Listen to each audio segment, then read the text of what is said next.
TIFU 13 years in the making. An hour ago I discovered what our conversations were all about. 13 or so years ago I worked as a paralegal, having done a law degree at the age of 40. The firm of solicitors I worked at were part of a big chain who produced free wills via workplace offers and trade union deals. People would fill out a form, send it in, and we would construct their will based on the preferences on the form. I was sharing an office with an attractive, funny and smart young woman, 23, who gave me the appropriate training to complete these wills. At the time I was 46. She had dumped her boyfriend of several years because she found out he had been sleeping with someone else while she was at university. Her hometown was several hundred miles away. During her brief period of being single, she asked me what sort of age gap between people was acceptable. We had long conversations about it. I told her I knew of couples who were 5, 10, 12, 15 and 17 years older / younger than their wife / husband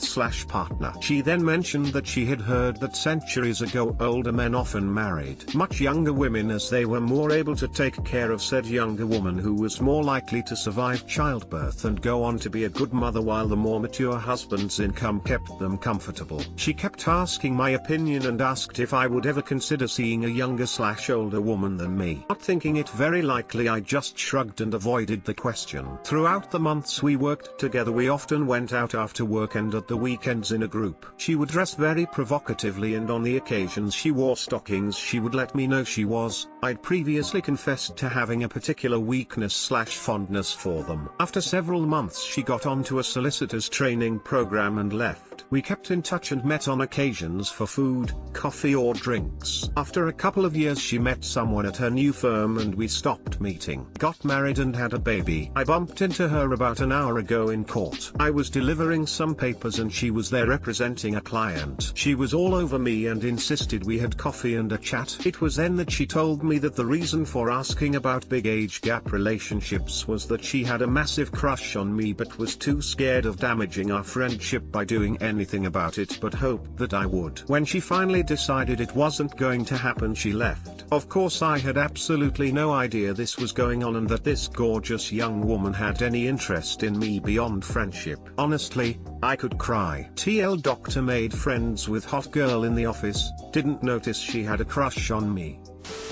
How do you feel about possibly becoming a stepdad? Think he just fucking missed that opportunity too, man.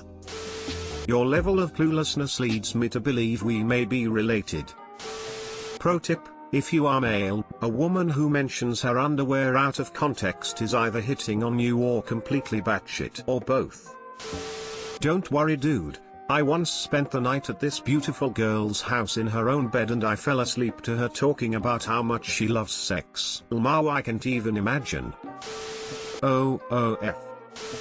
TIFU by informing my family I was engaged with a dick pic.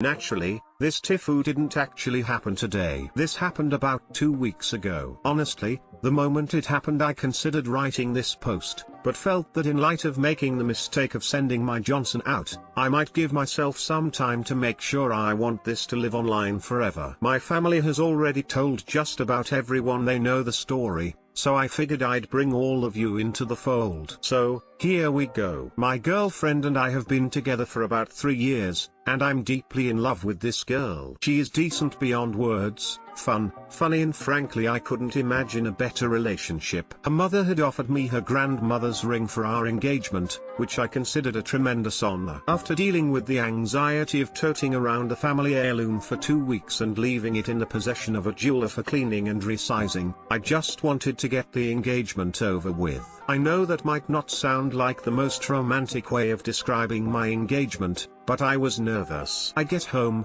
get down on one knee, and she says yes. It was a moment I won't soon forget. Then I got creative on really burning it into my memory. Now, in my opinion, everyone more or less does their engagement announcements the same way. Holding hands close up with a ring on, or the couple's pic with the open hand across the dude's chest with the ring visible. It's been done to death, I thought. I proposed to my now fiancée that we do something funny and different, and she agrees. We settle on taking a picture of me completely naked, laying in bed. with her hand in the foreground covering my crotch with the ring on. The picture is hilarious, and we send it to my family group chat. I mean, this is my naked body after all. Clearly, for my family's eyes only. As it turns out, the picture was taken on live mode. When you held it down, my girlfriend's hand would move out of the way, leaving a perfect shot of me, as naked as the day I was born, grinning from ear to ear, doing finger guns. I received a message from my brother-in-law informing us that the picture is live,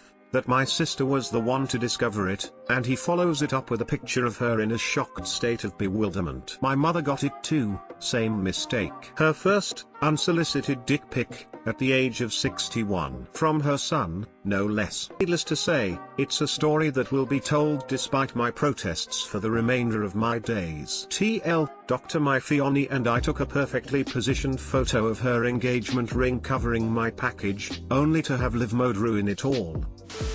Came in expecting to read it was a cock ring, turns out the story was even better.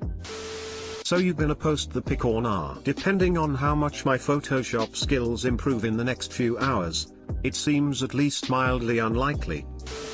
My ex-husband and I made one of those wedding websites within a week of getting engaged. We had no clue where we would get married, but had to designate a location to complete the website. I decided that your dick, because haha penis, was the location until we figured things out. We weren't planning to share the website until it was finished. When we finally shared the website, my sweet mother-in-law kindly informed us that the location of our wedding was your dick, Louisiana. Even though we changed the location. Apparently the website had cached the original location entered and so it just stuck. We wrote an email to the website's support services explaining the situation and how we really didn't want either of our incredibly religious, 80-plus-year-old grandparents seeing your dick as our wedding location. We got a hilarious email reply from some of their tech support and they let us know that we had made their day and fixed the location for us. This is a great story. I wouldn't have been able to resist another joke. The wedding isn't actually in your dick, Louisiana. It's in Dildo, NFLD. That's a real place.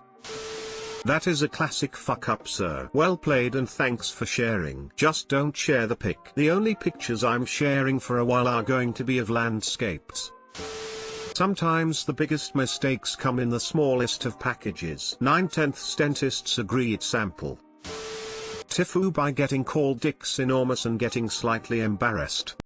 Not a huge fuck up, but amusing enough that I wanted to share. So this story starts a ways back when I set up my Google account. I rarely use my real name online, and most of the time I enjoy using immature names like Berry McCockina or Howie Filder Snatch. I decided to go with Dix Enormous, and never thought twice about it. Fast forward to a few weeks ago. My wife says I should start using the Chick-fil-A app since I eat there so often. So I sign up, and use my Google account to log in. Easy. So over the last few weeks I cruise through the drive-thru and scan my app and start accumulating points. Cool, I guess. Never had an issue. Today I went in for lunch and the line for the drive-thru was wrapped around the building, so I said fuck this, I'ma go in and eat. The line inside is long to 6. So I utilize the order online feature, and wait. That poor woman didn't even realize when she went to call my name. I wasn't expecting it. I forgot all about signing up with my Google account. It's enormous. I felt worse for her than I did myself. The whole room stared at her, and I saw her show the receipt to coworkers. I reluctantly walked up and grabbed my order, and walked out. Like I said, I know it's not the biggest fuck up, but I'm still laughing about it, so I thought I'd share. TL, Doctor, I signed into my app through my Google account without remembering that I used Dix Enormous as my name, and the cashier at a crowded fast food restaurant called it out loud. He has a wife, you know, Titsy? As someone who has always appreciated the humor of names like Dix Enormous or Mike Hunt, I feel like I've wasted my life not knowing Berry McCockina. The fact that this is Chick-fil-A is what makes this art. Edit, though. To be honest, once you've fucked up like that you can't just reluctantly walk up, grab your food and walk out. You have to saunter up there, take the food, wink at the poor employee and then walk out exuding the energy that you just claimed. Or maybe that's just me, seems like an opportunity lost. Hindsight equals 2020. This is the funniest thing I've read all day, oh my god.